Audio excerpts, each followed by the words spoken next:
There's so much application for sales to help salespeople out with this. You can take your sales conversations and test them against this round table of your buyers. We asked them, what's the most important thing you'd want to see on our website about this that would make you want to buy this? It comes back with amazing feedback. The Industrial Growth Institute podcast connects you with the big thinkers, makers, and subject matter experts across all aspects of an integrated B2B industrial revenue growth function. From strategy, board oversight, and transactions, through all the phases of manufacturing marketing, the complexities of industrial sales, and the nuances of marketing and sales technology and customer experience, I speak with guests who bring insights, innovative perspectives, best practices, and twists on traditional approaches. Each episode explores high-level thinking and in-the-weeds actionable tactics. If you enjoyed these discussions, then please help me out by liking and sharing the podcast, and especially by leaving a comment and giving a review. So with no further ado, let's jump into this episode. Hi there, I'm Ed Marsh, and I am happy to welcome you back for another episode of the Industrial Growth Institute podcast. Today, we're going to drill down into a number of practical applications of AI for marketing and sales. There's so much buzz about AI. There's such a profusion of companies and tools and strategies. And I believe that mid-sized industrial manufacturers need to engage in a couple different ways. Certainly at the board and executive management level, there needs to be a lot of thought about strategy and roadmap. And directors and leaders need to be consuming massive amounts of information and experimenting with various tools from a tactical perspective, like meeting recap and understanding, digesting decks, through strategic sorts of applications as well. Maybe even, for instance, creating a virtual director for idea sparring on important decisions in the boardroom. So this stuff is all critical for long-term business, but we also have to model the behavior for our teams. We have to set expectations. And at the execution level, there's different needs. There's opportunities, there's barriers, there's all kinds of things to talk about. And we're going to dig into a lot of that today. To guide us through this conversation, I'm pleased to be joined by Rick Kranz. I've known Rick for, it's probably 10 years, originally through the HubSpot community in the inbound marketing world. And I've particularly enjoyed conversations with him over the years because before he was a marketer, he was actually a business operator. So he brings that perspective. He's actually had 3 careers. He spent about 15 years in commuter rail construction and operation, then about the same time running a sign and display business, and then another 15 years in the inbound marketing agency space. Late last year, he pivoted again, and he set up the AI Marketing Automation Lab, where he has an interesting model building and coaching others on architecting and building AI automation solutions for sales and marketing teams. In a world where simply it seems like slapping an AI label on something is a business model, Rick actually specializes in helping to bridge the gap between very sophisticated tools and practical business applications. Everyone listening and watching, do your part, like, share, comment, and please join me in welcoming Rick Kranz. Thanks for spending time with us today. Hey, thanks, Ed. I'm happy to be here. I'm looking forward to this conversation. You've taught me so much about this. I know you've got a lot to teach, and you've got a very giving heart. You're always willing to teach. But maybe we should start. Maybe you need to lay down a beat for our conversation. You're a drummer and I guess also a producer and publicist for your band Lunacy, a 9-piece rock and soul party band based in Wilmington, North Carolina. How long have you been a drummer? Well, that's interesting. Yeah. I became a drummer when I was, 15. I started when I was 15 years old, and I was fortunate enough to study. So just a couple years ago. Yeah, just a couple of years ago. Yeah. But I stopped. I played for 5 years. I was very fortunate in that my mom was in the jazz scene, and she found a big band jazz drummer in New York who I trained with for, I think, 4 years every week. Wow. And so I played until I was 20, and then I stopped. We had a progressive rock band back then. We were offered a contract to tour, and I said, no, I don't want to tour. Really? I wanted to get my degree and settle down with my fiance, and so that's what I did. And then about 5 or 6 years ago, I'll just tell you, sure. We were watching. We were in the movie theater watching Ragnarok, and all of a sudden, they're using the soundtrack, part of the soundtrack, the battle scene. They're using the Immigrant Song from Led Zeppelin, which was something my band played back then. And my wife turns to me, she says, "You should start playing the drums again." And I had the same thought. I should start trying to play the drums again. Yeah. So it's been, I guess, a total of maybe 11 years playing. So is it stress relief? Is it artistic expression? What's the hook for you? It's artistic expression, and it's also the learning. I learned a lot. I would say I attribute a lot of what I've done in life from learning how to play the drums with that instructor. I studied with Howie Mann, and it was like, just watching him play was jaw dropping as a little kid.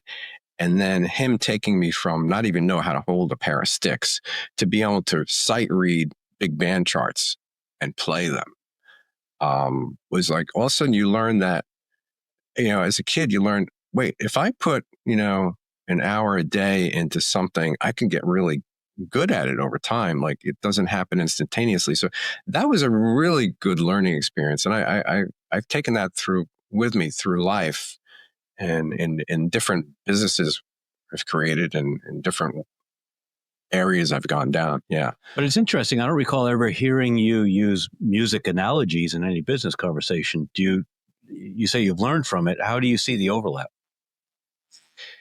It's a way to learn. So it's more about not so much about the music. It's about methodology and, I guess, discipline. Okay. For studying, right? So studying something you want to master, you don't have to, it's not about throwing yourself into it 8 hours a day. It's about, just picking that one thing that you want to master, and then working on that consistently, right? And then seeing that progress, and, kind of getting excited about the progress. I think the interesting thing about music is that, as you start to see the progress, you can other people start to see it too, because you can actually start performing. Right. And, even if you're at the beginning level, people appreciate, like, oh, wow, he's actually can do that. And then, and you progress, and there's no way to actually master drumming. You, with instruments, any instrument, anybody is really good at an instrument will tell you, they'll never master it. But that's true of any discipline, right? I think so. Yeah, probably. Right. Yeah. So I wonder if this pursuit of mastery is partially explains these 15-year cycles that you've had, where you work at something, you really develop a degree of mastery, and then you're ready to take on the next challenge. Yeah, I kind of wonder about that myself too. Like, as if I was 15 years managing at a Fortune 500 company, and then I went and took over a company that had 12 employees in manufacturing and grew that. Right. And then left and started a digital marketing agency in 2010. And had that for 15 years, right? Yeah, there's something wrong with me. So talk a little bit about the sign business. I mean, I think that background in industrial manufacturing will resonate with the listeners and give them some good context. Hearing from you as a fellow manufacturer talk about something completely different. Yeah, that was probably the great experience that really gave me the foundation I needed to do marketing and help others grow. So we started, my partner and I started something in the movie theater industry, creating the concession displays, like the menu boards. And then we quickly expanded it into the quick serve restaurant industry. So to this day, if you go to a drive-thru in Starbucks, that outdoor sign, most of them were designed and built and shipped by us. Really? Small manufacturing firm. We had 25 people in New York. And so we worked with a lot of metal fabricators. So we have that experience. We had a full in-house design team, a print shop, an assembly shop, shipping. And that was early. I started doing early inbound marketing that was back before inbound. That was before inbound was a word. Right. And it was working so well, I had to build a 5-person sales team. And that's when I got involved heavily in CRM implementation. Right. And optimization. Yeah. So that was a learning curve. I had to go through Sandler training as a sales manager with my team. And then And then a big transition. You exited that business. You moved from New York to North Carolina. You jumped into marketing. Talk about that transition. Yeah, I was in tech at the time. So in 2000, I still have the tech plaque on the wall here. It's like, I joined tech in 2000. So I was recruited to join tech. I'm like, what is this? So I joined, and that was incredible. I was part of a group called 899 in New York. It was a very high performing group. We held each other's feet to the fire. I think I was in that. I mean, that group transitioned. Check obviously changed to Vistage. And then we actually took the model outside of it into something called Compel. But that group, we held each other's feet to the fire through 3 companies. They held my feet. And that's where I really kind of learned how to coach CEOs, in a no nonsense way, be able to help them grow because we're helping each other grow. And right, that model, if you're not familiar with that model, you meet once a month and you're locked in a room for 48 hours, not 48, 4 to 8 hours. Right. And you have to bring issues. And if you bring an issue and you agree to what you're going to do next, you better do that, because you're going to be held accountable by the group. I've heard you speak before about the powerful role that Vistage played in your business success. I didn't have the kind of the rest of the story, but certainly I think it, as I've heard you talk about in the past, it was a really important kind of formative experience. Yeah, it was. It kind of got me out of my I guess it was in a bit of a shell. Mm-hmm. And it helped me get exposed to a lot of different businesses. Interesting. Yeah. We're obviously going to talk a lot more about your new lab.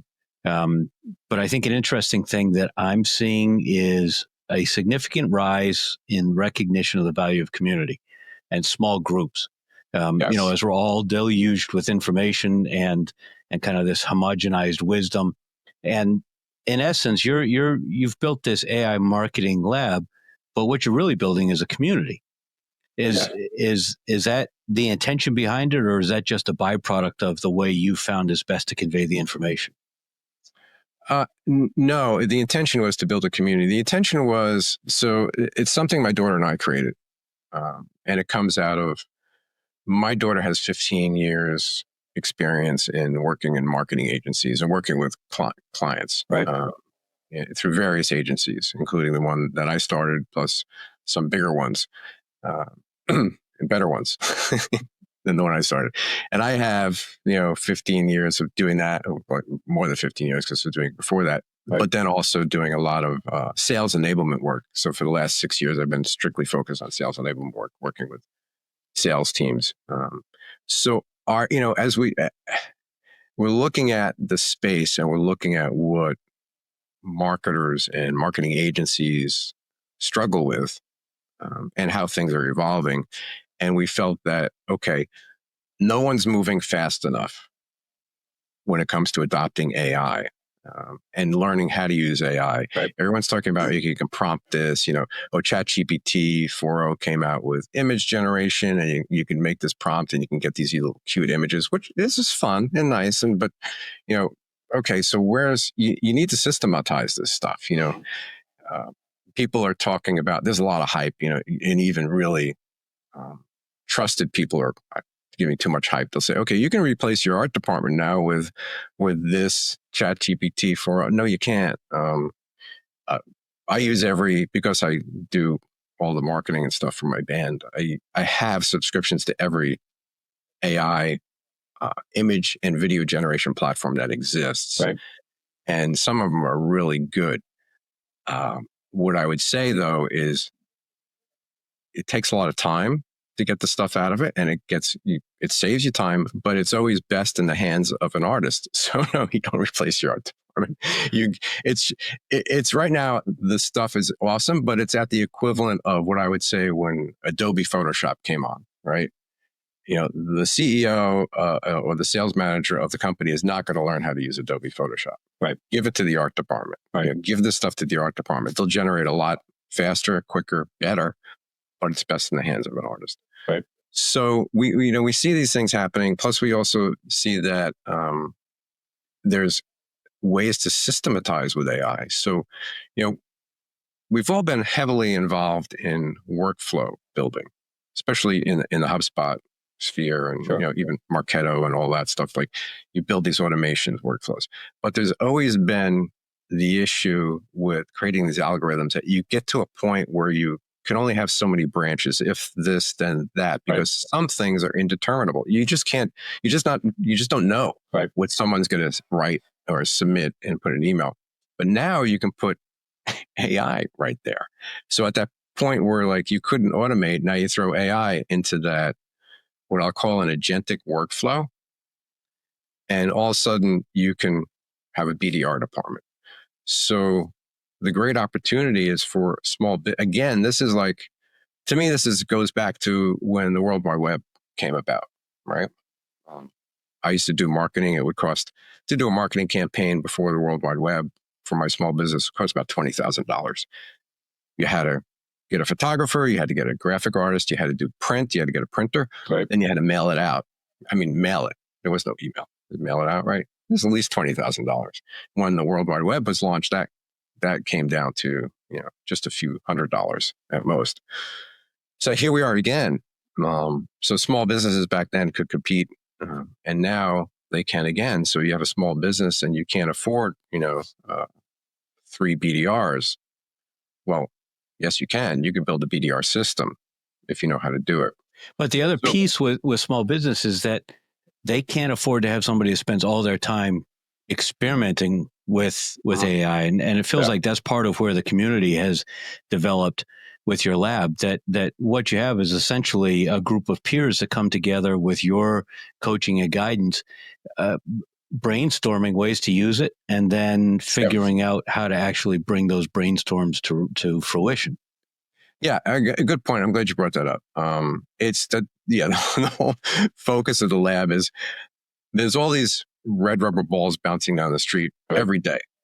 This stuff is accelerating faster than anything in the history of technology. And what we do in the lab, my partner and I, we do nothing but work with AI 50 hours a week. But what we're focused on in the lab is like what AI is going to work for marketers and salespeople, professionals today. Like, how do we utilize this today? What is practical?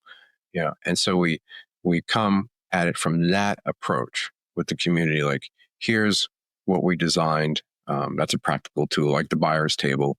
Or we just built a system with the community, teaching them how to build a system that automatically gathers all the images from all different various, but it could be their clients' images or any images they generate or images they had. And it automatically meta tags them and then puts them into 2 databases. One's vectorized and the other one is a CDN for serving. And so you can easily find images now, and the system will read your blog posts or your LinkedIn things that you can do, and it will recommend it. It'll surface an image you may already have. Wow. So because that's a problem agencies have, like organizing and finding images. Sure. Right. Yeah. I had a conversation recently with John Barrows, who's a noted sales trainer, and he makes the point that he believes that most salespeople are irrelevant and they just don't realize it yet. I think the same is probably true of marketing agencies as these tools come along. You make the point you still need the artist, but a lot of what agencies have traditionally done is now less important. What trends are you seeing in the background that kind of lead you to think that this is going to be a valuable tool set? Yeah. I don't want to make any predictions because it's really hard, but we had an inbound agency, Overgo Studios, since 2010. The year just before COVID hit, I guess it was 2019 or something. Mm-hmm. I saw that the inbound methodology, to a certain extent, the particular methodology for inbound was stagnating and was probably going to wither. Right. So we switched to sales enablement services, optimizing CRM systems around processes and helping sales teams create processes, because that's immediate value, right? And the Yeah. So what I would say is that we had this situation when search engines came about, and particularly then blogging came on. Right. I remember when blogs were launched, blog.org or something like that. You could blog on that, right? And that created a whole slew of digital marketing jobs.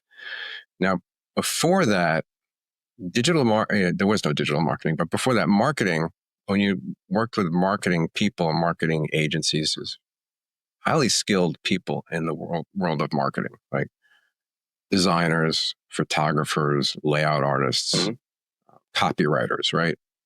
Very skilled.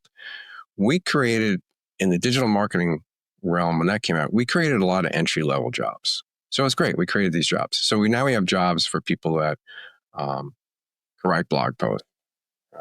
Or even take a Word doc and get it put online and set the publishing date. Post stuff, all this stuff.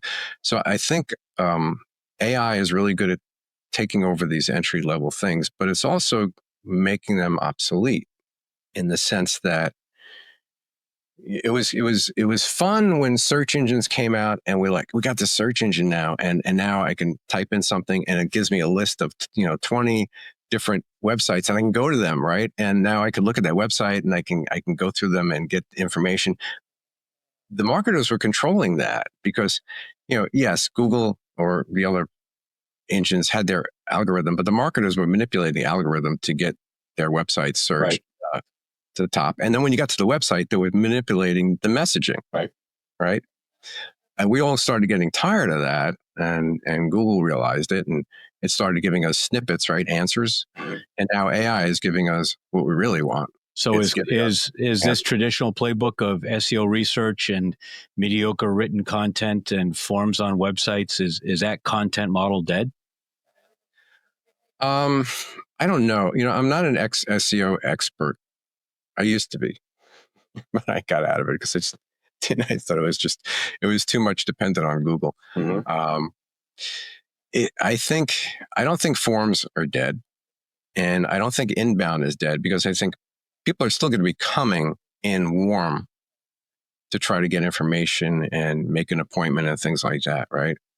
I do think the old model of the funnel, top of the funnel, middle of the funnel content, bottom of the funnel content, actually was never real. It was a great construct, and it was really good for selling marketing automation to say, okay, we're going to nurture people with some automated emails through this.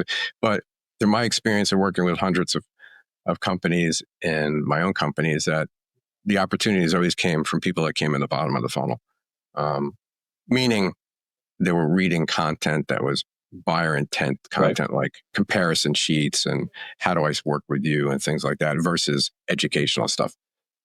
So, and I think we all kind of learned that at the same time, over the years that really wasn't doing it. It was driving traffic, but not content. So I think the tactics and methodology are going to have to change. For sure. How do I get listed with AI? How do we get AI to recommend? So I think that's going to be the new thing because even Google is using AI to give people answers.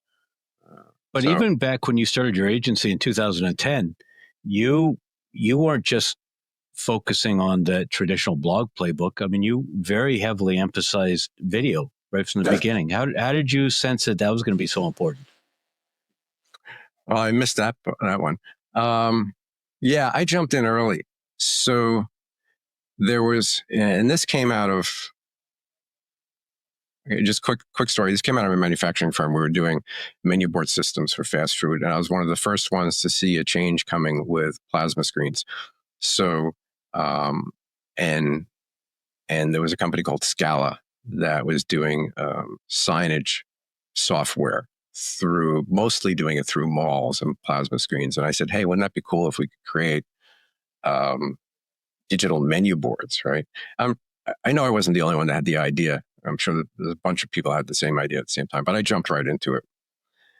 And the issue I had with, we built out systems and it was great.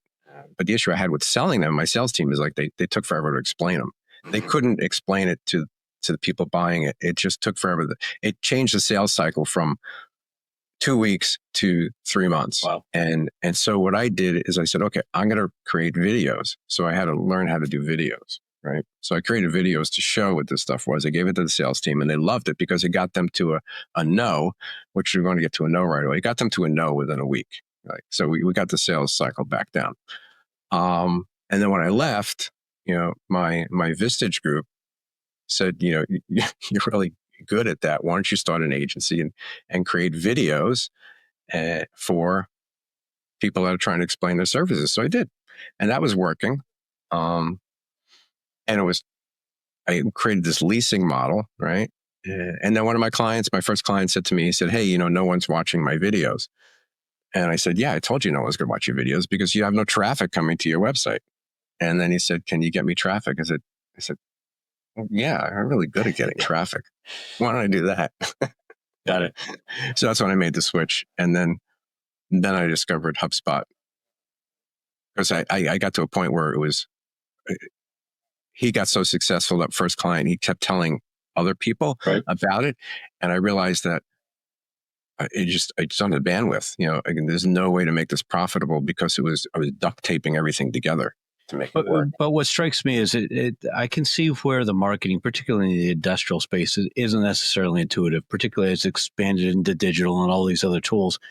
The thing that surprises me is the amount of opportunity you found in simply building out CRMs. I mean, it feels to me like a company that thinks in terms of process of making stuff would think in terms of process and build their CRM out correctly. Where do you think is the biggest misunderstanding, or where do the problems develop in that space?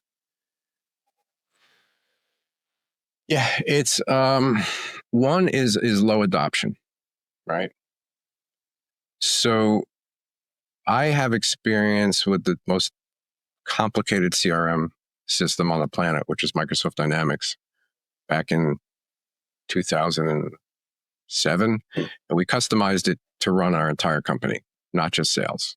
It ran the phones, it ran the art department, it ran the production department, it ran the shipping, everything. Wow. We had plasma screens throughout every department. And this is a small company, 25 people, throughout every department, and it would update, and you could see in real time like what was going on with every order. Just because I was a nerd, and so was my CFO. She was a nerd too, so we would just come up with these, challenge each other. Hey, what can we program now with this, right? And I see that that is these CRMs, and they've come so far. And HubSpot's the easiest one to use. I love HubSpot's my favorite, right? And it's so customizable now. You can make it sing and dance and help you manage everything throughout your company without even getting AI involved, right? And I see that's where the biggest problem is. I had 6 salespeople I had to get to adopt Microsoft Dynamics, and we just worked really hard at it, and we had 100% adoption. And we got to the point, like, if for some reason it was down, they were like, they didn't know what to do. They're like, we got to have my Microsoft. Wow. So, yeah, working on it, getting it to a point where you get 100% adoption with your sales team is the most important thing.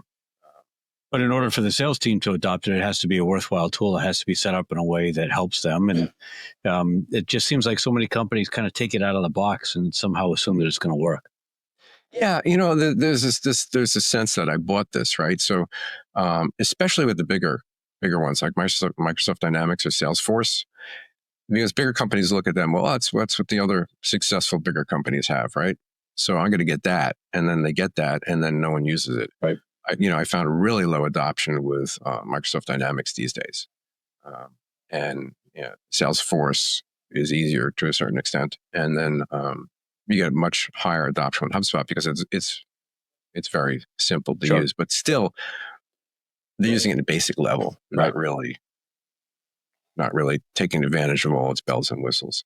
So it's a matter of, you have to make the decision that you're going to invest in change management. You're going to invest, at least 6 months into a agency or a person who's an expert coming in and optimizing and working with your sales team. Right. So that's what we did. We worked with salespeople to optimize it, and it's an iterative process, constant, change and improvement. So we've talked about marketing, we've talked about sales. We used to think of them as kind of these siloed departments. Now it's much more of a continuum as the buyer oscillates back and forth between.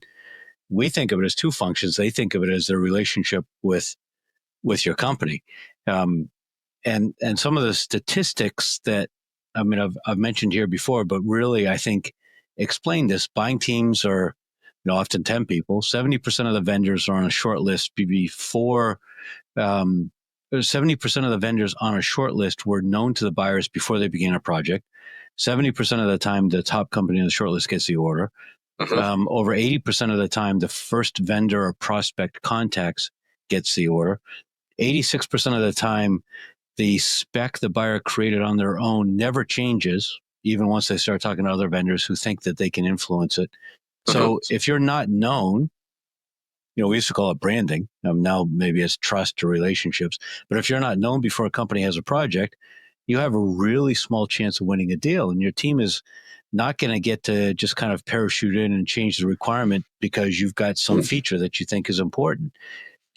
How do you see sales teams and marketers adapting to this? It's, unless you're a major brand, unless your company that you're working for is a major brand, like IBM, Microsoft, HubSpot, Nike, so the majority of companies are not, right? And the companies I work with are not major brands. And people are buying from people. So they're not buying from AI sales agents? Well, not yet, but they will be. If I made a prediction that will happen. But so what I would encourage and get most of our clients to do is get their people on video in some way. Get them out there, get them on LinkedIn, especially, right? If we work mostly B2B, get them on LinkedIn. So get your salespeople on LinkedIn. The best salespeople are marketers, right? They're just natural marketers, right? They're comfortable with putting themselves out there. They're comfortable with expressing their ideas. They're comfortable with connecting with people, and they're comfortable helping them and not being salesy. Those are the best salespeople in my experience, right?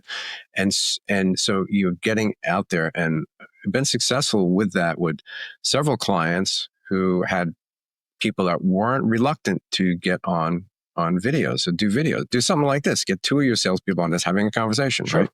And keep them short and keep them to the point and keep them on topic. And it's about, you got to get known. And all those stats that you spouted out sound spot on. I'm not familiar with them, but just from my experience, it's like, you're not going to get the order if you're not on that short list. And maybe nobody gets an order. 40 or 60% of deals now end in no decision. It's a really challenging environment. Yeah. Is that from a trend, or is that because of the current economic situation, you think? Or no, I don't think it's the current economic situation. This has been, the Jolt effect was published in probably 2022 maybe, and really highlighted that issue at that time. So it's not, it's not tariffs, it's not current uncertainty, it's changes in the way. There's a lot of risk aversion. There's a lot of overwhelm with information. There's a lot of these committee decisions with buying teams. All these things come into play. Right. Okay. So if we shift really to focus on the AI, a lot of the conversations are focused on how we need to use AI to market and sell. But in order to use AI properly to market and sell, I think we need to understand how buyers are using AI in the process of doing their jobs. What are you seeing in that area to kind of give us some context for the rest of it? Well, I give myself as a use case, and I am probably more cutting edge or a little bit leading to bleeding edge, but eventually this is going to be the way everybody does it. Right. When Perplexity came out, maybe a year and a half ago, 2 years ago, I switched to that and I stopped using Google, period. Um, I'll only use Google now if I'm looking for a consumer item that I know I want to see a bunch of little sales images for and click on and figure out where to buy it. But I use Perplexity for my research on everything, even from consumer products. I'll ask it, okay, can you give me a list of the best dishwashers and comparison charts? And it builds charts for me, right? I'll ask it about different AI tools or different SaaS platforms and give me comparisons on the best use cases. And so you get some really detailed answers back. So you actually get the information you're looking for. Right. And I think that's how buyers are going to behave. Not everyone's familiar with Perplexity, but people are like, oh, you can do search now with ChatGPT. So they're doing that. And I believe Google is actually has an AI system now too. I haven't been staying on top of that as much as I should. So I see that as how buyers are going to behave. And then it makes me think. One thing we built in the community was a tool that will actually evaluate where you stand with that, right? Your company. It's a tool that you put in your company, you put in your product and services, and you put in your ideal persona.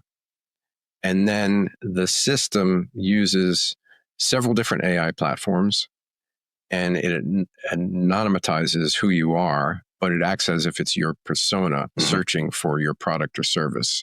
And then it comes back and tells you who are the 3 most likely candidates. And then it'll go on and do a comparison. Another one that actually knows who you are will do a comparison between you and the likely candidates and what's different about them. And then it comes back with its citations. So like where the sources were that it used to find those 3 that it says are the top 3. And it's good for marketers because they can go back and see, oh, this is the sources that this AI is using to come with the recommendations, right? So a lot of content agencies are now saying, okay, fine, SEO may be of diminished value. So now we're going to focus on GEO, this idea of generative AI engine optimization. Yeah. It doesn't strike me that solves the problem. No, to me, I was never big on SEO. So I'm not going to be big on GEO either. Right. I always thought it's just, you're talking about content. To me, it's always been just create a product that people want. And that's is unique. I mean, if you're selling a Me Too product well, good luck. If you, then you got to rely on referrals and your connections and your community. And that's a great approach. If you're selling a Me Too product or service, I wouldn't go down the content route and expect that to work, right? I would go to the community route. Okay, so speaking of community, to the lab, who is the lab intended for? It's intended for business owners, business operators, sales professionals, and marketing professionals. And they could be marketing professionals inside an agency. So we have agency owners in there. We have sales professionals in there, sales trainers. We have business operators, business owners, small business owners in there too. So it's intended for people that want to learn how to build AI systems and that will help them in their business or in their, we have some that are trying to build systems for their personal use too. So you've got marketing in the name, but we've also talked about a lot of sales use cases. Yeah. Should you be changing the name? Probably. It probably should just be the AI automation lab, right? Yeah. How does membership work? The memberships, you mean, so it's a monthly membership. Yeah. There's no long-term commitment. Okay. It's currently, I think it's $345 a month.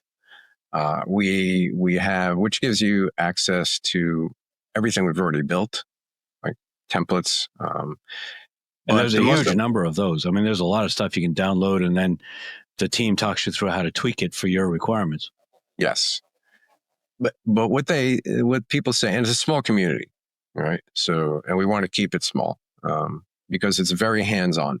So that's what they like the most. We have 3 classroom sessions a week that you can attend or not attend. You can attend all of them, or attend one of them, or attend none of them, right? And each one runs from an hour to 2 hours, whatever amount of time we need. And what we do in those sessions is there's one session a week that's dedicated to what we call a co-build. We'll be building a really complex system, like we have our content management system that we've been building out over several months. I take everyone through step by step. We build it out.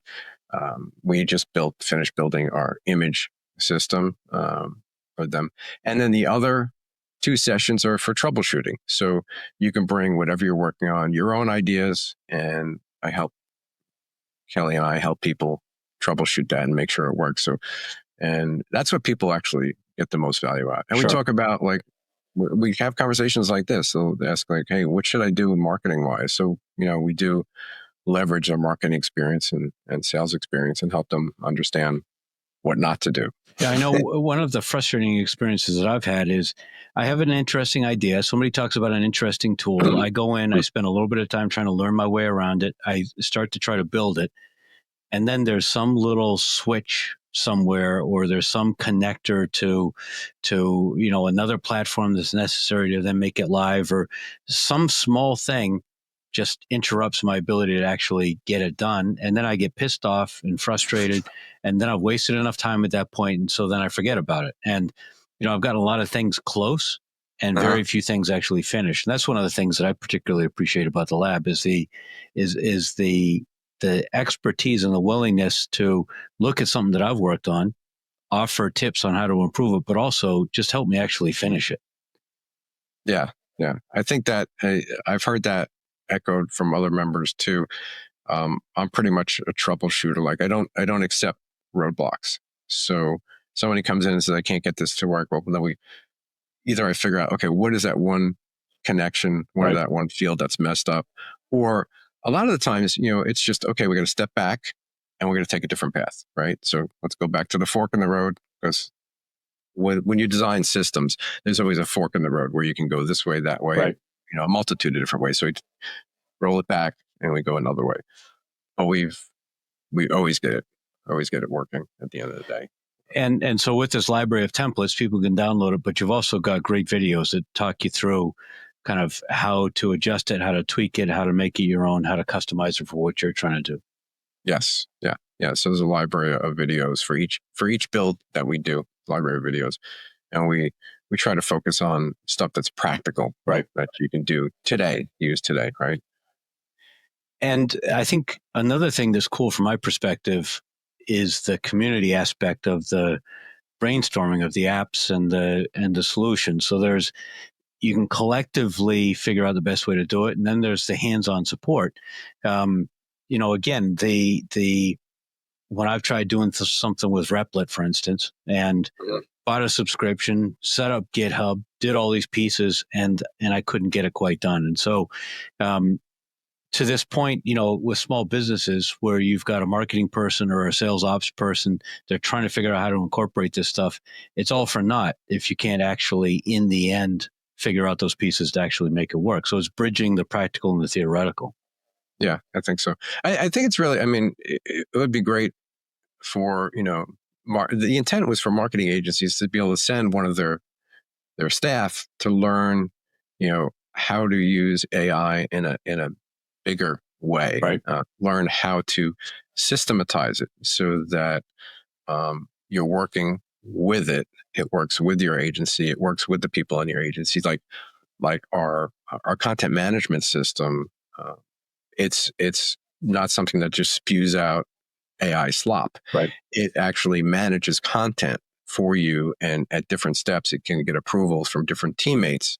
So it's a system. And then someone in the school talk about brainstorming and collaborating. Someone said, what about images? Like, how do we manage our images? Like, oh, that's a great idea. Let's do that. So when we built that, right? So that's something we added on to it. So I think it's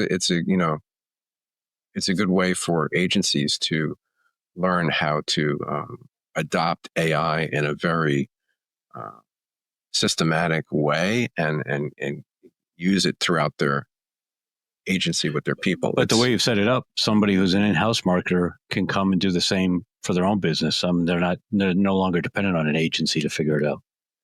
Yeah. So we have in-house marketers in there too. Yes. So a lot of it started around the idea of content creation. As we think about AI content, what's this big hang up about the M dash? I didn't even know M dash. I had to look it up the other day. Because I saw people talking about M dash, and so, and I'm like, well, and then I look, what is M dash? And so it showed me that it's a dash that's the width of an M. And I'm like, oh wow, I really wish I knew how to do that, because that's how I write. I've always written when I don't do a lot of writing because I'm not good at it, but when I was writing my own stuff, I always used those dashes, and I didn't know you can make a wider one, right? I don't know how, but it's called an M dash, right? So I think one of the AIs is pretty good at doing M dash. Now I use AI to help me with my writing, right? And I give it ideas, and then I have it generate some writing, and then I'll edit and then regenerate stuff. But I've trained it on my style, so we have a tone of voice system that we built, and basically you give it all your content, and it'll spew out a 3,000 word document that will train AI on how to write like Ed Marsh or Rick Kranz. And so when you're writing like Rick Kranz, you're using M dashes, right? Right. What's the potential cost to credibility if prospects realize that a lot of what we're publishing is synthetic and generated by AI as opposed to something we sat down and wrote? Who cares? Yeah, it's so do you care that a photo was edited with Photoshop? No. Yeah, you don't even know, and you're not going to know. So it was, I think one of the AI platforms is using a lot of M dashes now.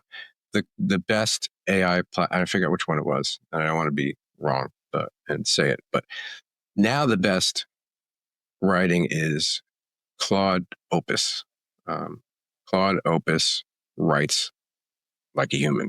It doesn't spew out the stuff like the woven tapestry of, the GPT would put out, like, it's like, what? Who writes like that? And so Opus writes like a human. So how often you're reading content, do you find yourself wondering whether it's original or synthetic, or do you not even spend time worrying about it? I don't care. No. I'll know right away if it starts out with the woven tapestry of something, right? You can tell, yeah. If it starts spinning that stuff, I know right away. But I'm really looking for the point in things, and I'm more of a video consumer. So I spend, I would say, a good 2 to 3 hours a day consuming YouTube videos. Really? Yeah. Well, I got to stay on top of what's coming out, and the only way to do it is through YouTube. I mean, you can read articles, but like that doesn't really show you. This is a show and tell business, right? AI. You got to see what it's doing. You're not going to read about it, and books aren't helpful, because by the time a book gets published, it's like, oh, this technology is moving so fast, it's insane. I spend 50 hours a week with it, and I cannot keep up on it. And what about all the hubbub around comments on LinkedIn being AI generated? That I think that's stupid. Like if you're gonna engage on LinkedIn, like you got to ask, like, what's your point of leaving a comment? People don't have a really good strategy or tactical thinking when it comes to LinkedIn. Right. Pete Caputa seems to do it very well. He's the best. Like Pete's a perfect example of a sales guy who's a marketer first, right? He really knows how to market, and as a result, he was really able to grow sales at HubSpot when he was there, and at DataBox, and he's the guy to watch, especially when it comes to how to use LinkedIn, right? I think people just like to leave comments. To say they did or heard, but like most of the comments people are leaving on posts, like no one's actually looking at those comments. You have people that have huge followings, and people will comment on them. I'm like, what's the point? Right. No one's going to see that comment. That person has 1 million followers, and it's like you look at Dharmesh's post, right? And within 3 minutes, there'll be 1,000 comments. Like, you expect Dharmesh to look at these comments? Right. He doesn't. Who has time when you have that many followers? So, Sure. I think the strategy is just bad to use AI to leave comments. You want to use AI to help you write a good post. To me, it's more about you got to give value, like give some value on LinkedIn. That's why I don't post that often, because it takes me a while to put something together. In my newsletters, I try to teach something. In my posts and videos, we try to teach something that people can take and use. Probably not doing it right. We're not doing it consistent enough to build enough following, but not really looking for a huge following. Sure. So speaking of that, you want to keep the community small, and you've really designed the community for the folks that have to actually execute. I would argue, though, that executives and directors and others, kind of more senior folks, should join to observe. I mean, I think if they don't understand what's possible and at least have a sense of the bones of how something gets built or framed out, then all it is for them is a black box, and they're completely at the mercy of people who may be ignorant themselves and just know slightly more to guide them in how they integrate into business functions. Do you have any, what I would call, senior executives who kind of lurk in the background just to learn by osmosis?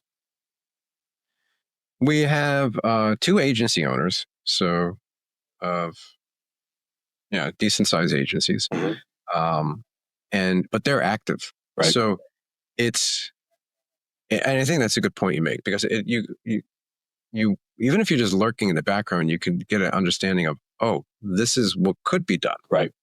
Because then it starts triggering ideas. Exactly. Like, right. Oh, well, if you can do that, could you do this? Right. I wonder if we could do that with our RMAs. A completely different part of business. Just once you start to see how the pieces fit together. Yeah, it's expand. Tell me a little more about that. What do you?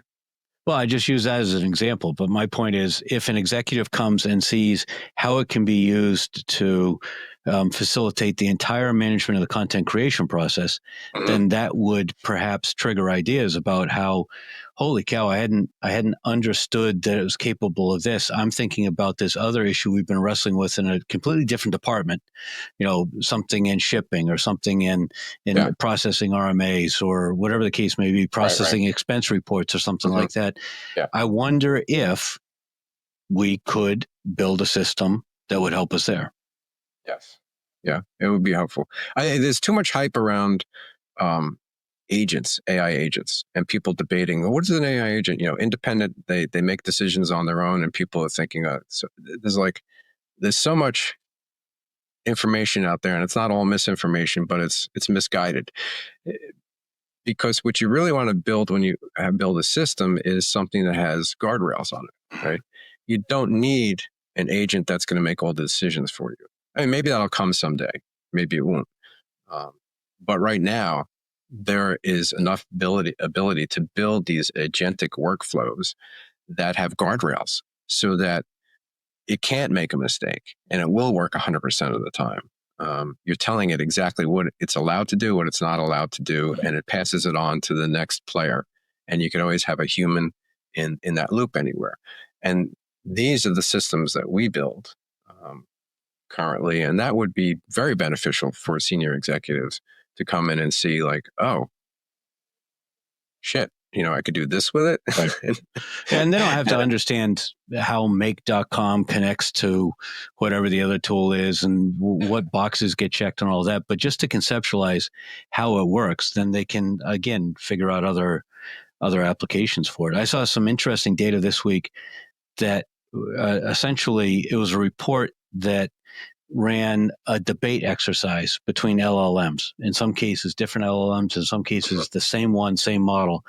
and it basically fed incremental information. It was almost like kind of like a tabletop or a progressive sort of a debate thing. And what was fascinating is that even when the agents knew that it was going up against, or when the LLM knew it was going up against precisely the same LLM on the other side, each one thought it had a 65% chance of winning. So there's almost like Dunning-Kruger in the LLMs, where they don't know what they don't know. They think they're better than they are. And so building in those guardrails feels like it's really important. Yeah. So LLMs, the more you work with them, you realize that they're very good at processing information really fast and predicting things. But, depending on what you mean by when you say smart and clever, they're not that clever. Right. They don't have much creativity. They're really good at synthesizing and using and looking at what has been done before by humans and then recommending it to you. But you need to be creative about it. You need to have the creative idea. Right. Like you came to me and you looked at one thing we did and you said, hey, can we add this and can we add that? I'm like, yeah, that's a great idea. Yeah. LLM wouldn't have come up with that. Sure. Yeah. It's a great tool to incorporate inside of a workflow and creating a system. And that's where, it's the same place where a lot of companies fall down with their CRMs. Sure. Is they're not systematized. Right. So, it comes back to that. Think about it systematically. Like, what are you doing, manually? Just lay it out. What are you doing manually? And is it even worth automating? Right. Yeah. Some things aren't, but it seems like in the industrial space, there's a lot of companies where one executive or a couple employees might be fairly enthusiastic adopters. They may use the built-in Google or Microsoft tools. They might use ChatGPT to do some ideation. Maybe they use some tools to manage their email, but there isn't a cohesive corporate strategy on how we're going to incorporate KPI, incorporate the LLMs into what we're doing. Have you seen any companies that hold managers accountable to KPIs of use cases and the impact in terms of hours saved or business impact? I have not, but I think there are some studies out there that have done that. We're focused on practical stuff and implementing it right away. So kind of stay out of the management and theoretical. To me, it's like, okay, you don't want to do this, fine. Right. Your competitor's going to, and then you're going to, or you're going to go out of business. Right. It's, but we're really focused on just, okay, here's what you could do. Here's how you could implement it. Makes sense. Yeah, I think, with the larger companies, and we don't work with the really large companies, so I have no expertise there since I left my Fortune 500 company. But I am sure that they have to think in different ways about how are they going to implement this and bring it structurally across their organization. Whereas the small businesses and even some of the mid-sized businesses, they're like, okay, we're just going to do this. Like, okay, here we just implemented the system. Or leave it up to individuals to decide how they're going to use it, which feels like both a risky proposition and a squandered opportunity. Yeah, it's more of a squandered opportunity. Unless then it becomes risky if the individuals start connecting it to their systems without, some guidance or expertise. Even now, people are questioning whether, the capabilities now with Claude and ChatGPT, where you can open it up and connect it to your HubSpot, connect it to your email, is that risky or is it not risky? Sure. So, I haven't done that and I don't plan on doing it. Right. We do it through an agentic workflow. So we have guardrails. So yeah, I have my emails connected. I have AI reviewing our emails that come in and categorizing them for us so we know what we have to look at and don't have to look at, but it's anonymous. It's not connected directly to my email. AI doesn't know whose email it's looking at. Right. So it's not having it connected to everything. Yeah, it could be cool. It may be the thing to do, but you don't have to. It's not a step I'm prepared to take at this point. Yeah. I don't know. Obviously, people should check out the lab. You also have a LinkedIn newsletter that they can subscribe to. What other blogs or podcasts or YouTube channels? I mean, if you're watching 5 hours of video a day, you must have some other resources you can recommend. Yeah. Well, our website is the AI Marketing Automation Lab, and we publish videos on there. We publish tools. So we have blog posts on there, but it's basically blog posts of our email letters. But we focus on creating like bigger tools and launching them on that site for people to use. Like the thing where I mentioned the voice system, where it's not a voice system, but it replicates who you are in your writing. Right. That's available. Looking at whether AI would recommend you or your competitor, that's a tool on our system. We have tools like we'll tell you which LLMs you use for what on our system, like that. As far as other things, YouTube, I would say YouTube is the first source. It really depends on which you're interested in. If you're interested in knowing everything new that's coming out, there's a couple of newsletters out there that don't subscribe to for that. But you can just go to YouTube. Once you start watching stuff on AI and YouTube, you're going to get served. Sure, of course, on AI and YouTube. Right. But it's really, a lot of people are they focused in on image generation, video generation, LLM automation, that type of stuff. But I would definitely. So I don't have one specific source other than, if you just want stuff that's practical and usable today, then it's the AI Marketing Automation Lab. Makes sense. And I'll put that link in the show notes for sure. What's the roadmap for the lab? Do you just see incremental keeping up to date on tools and trying new applications, or do you see some kind of a big shift or expansion coming in the near future? Right now, it's about getting the word out and getting more people in, and we're going to obviously shift and move with how AI evolves. Right now we're using.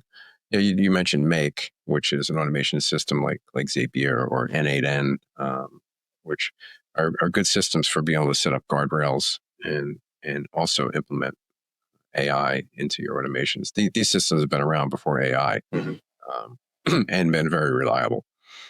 So, we're continuing working with that and building out things that will help marketing and sales. As far as the roadmap goes, I don't know what's ahead, actually. The short answer is I don't have a roadmap for that. Yeah. And how about at a meta level? Where do you predict we'll be at with AI in 2 years? Oh, your prediction, huh? I don't know. It could be a bit scary, right? I hope we're not at the point where it's replaced a lot of the workforce. So I have hope that it becomes more of a tool for people to use and become more efficient and be able to get more done, versus people losing their jobs. Well, that goes to one of the really interesting philosophical questions that I've seen. People seem to come down in two camps: that either it's going to narrow the gap by improving the performance of mediocre performers, or it's going to accelerate top performers. Do you have a sense of that? And we're talking about people. Correct. Not companies, right? Correct, yeah.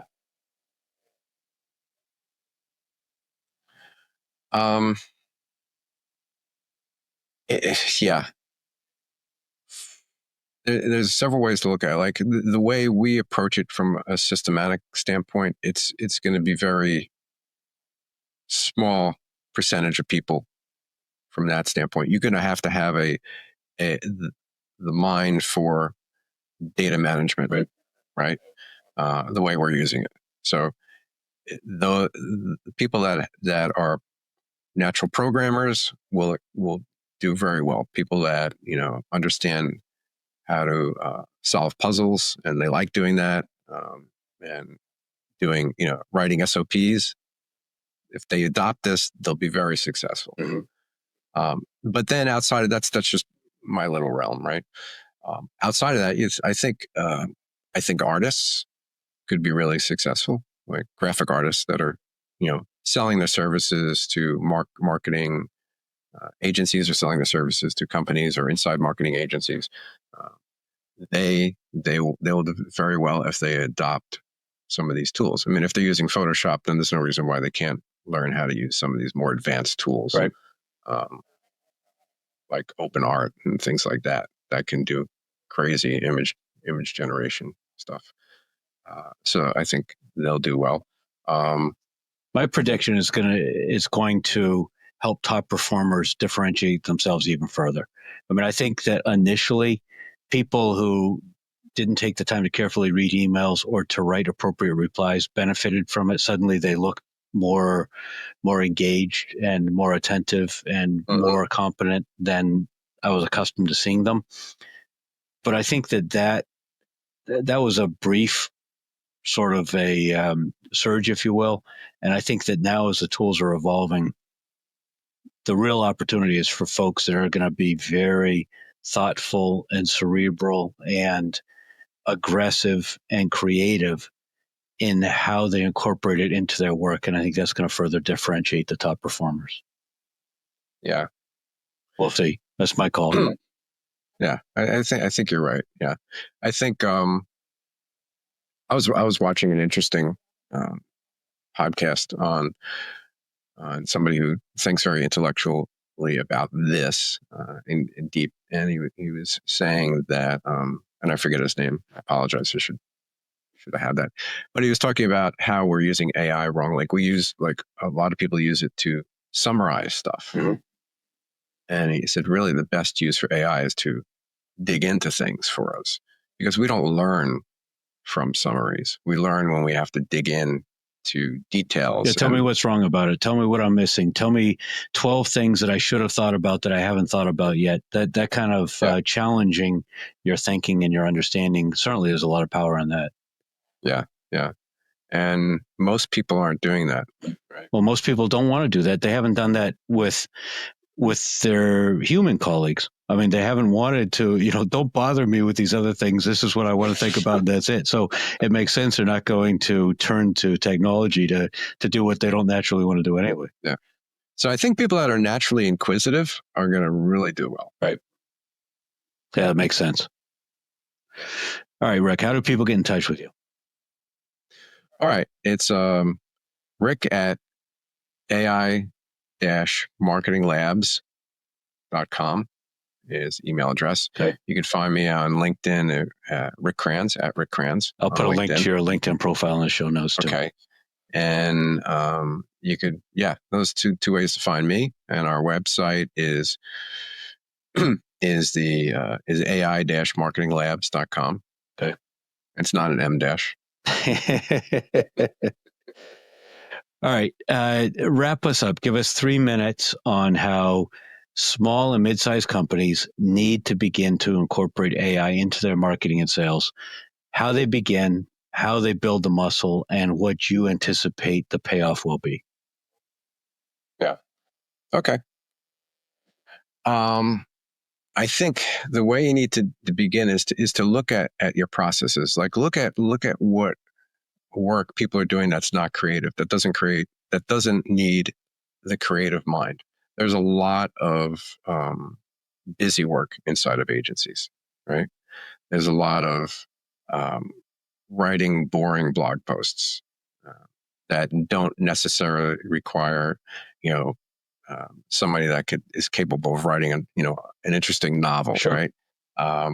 Look at these processes. You have to organize images for your client. If you're a marketing agency, you got to organize your images. You got to organize their writing. But everything you're saying about agencies applies to.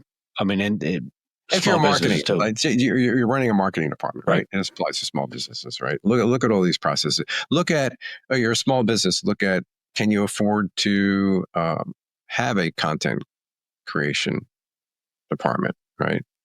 If that's something you want to pursue, if you have you feel like your service and your product are unique enough that it makes sense for you to create content, this is something you should be looking at. Your sales, look at your sales. I mean, sales is so prime for this. Look at how much work your salespeople are doing, following up on emails or writing proposals. Most of that grunt work can be automated with AI. Look at your website. Like, do you have a chat? But I hate saying chat bots, but because their chat bots are so old school, where you have this if then, mentality, right? But you can have an AI sales assistant on your website that will be able to get answers to people quicker than anyone on the planet can, and will know more because you could train them just on all of your services and products and your pricing and whatever you want to make public. Uh, you can even have voice bots, right? Um, call in, for companies that got a lot of inbound phone calls, calling agents, not ones that do outbound, but inbound agents calling. What am I missing? Just strategy. So here's the thing. That we created this thing called the buyer's table, right? And basically, it's a round table of your ideal personas, Right. and very detailed out. That each one has their own LLM. They have their own prompts, and you could ask them any question. So you can if you're test messaging against it. You can say, okay, a slightly different version of it could be built for the buying team. If there's 10 people on the buying team and you've got one deal champion and you're having a hard time figuring out what moves the needle for 3 of the other people on the buying team, build that buying team out as your buyer table and war game your sales process and how you reach these other buyers. You built a great tool at one point for salespeople to help them do pre-call research, which so many of them skip. In the industrial space, they often don't even look at the LinkedIn profile. But if they've got a great tool where essentially they know their meetings for tomorrow and they plug in the URL or whatever information is required, and they have a 3-page report that talks about strategic initiatives, recent executive changes, the key things important to the company, the history of the person they're meeting with, and all of that is in an easy to digest format to prepare them for a sales call is huge. So you've built a number of these tools that can, very directly and immediately enhance the effectiveness of the sales team too. Yeah. There's so much application for sales to help salespeople out with this. Testing. You can take your sales conversations and test them against this round table of your buyers. We did a demo where we pretended we were about to launch a laser cutting device aimed at fabricators. And so we asked them, like, what's the most important thing you'd want to see on our website about this that would make you want to buy this? Right. And we gave them that hypothetical, and they, it comes back with amazing information, amazing feedback and data, like from each person, from the owner, from the lead welder, from the engineer, like what they want to see, what they need to see. So instead of just marketing vomiting up more crap about our features, rather put the information in the context that buyers can easily access it. Yeah. So these are just a few examples of what small businesses could be doing, and stuff like that costs, like, I don't know, to ask that question and get that answer costs like 4 cents.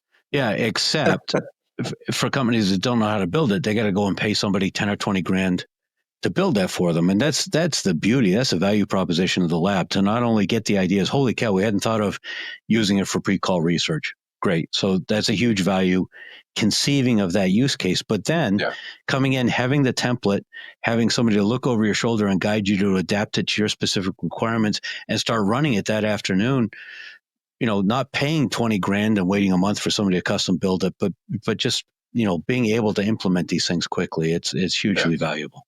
Yeah, it is. And we also do, for people that don't have the bandwidth, we do build it for them.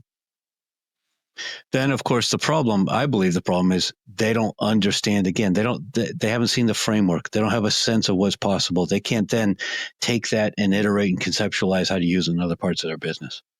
Yes, because all that could be expanded. Right. It could be tied into the vectorized system that we have for storing your information. And yeah, I mean, just think, for instance, if a company adopts that tool for pre-call research on behalf of the salespeople, a next logical place is to take that, hey, let's give that to your purchasing department or to your engineering department that's getting ready to meet with vendors, have it do pre-call meeting research on the vendors to prepare for that and think about the kinds of questions to ask and that kind of stuff. I mean, it just, once you start to see it, you can't unsee it, and you start to see all these other places to use it. And I think that's the huge value of that you're creating with the lab.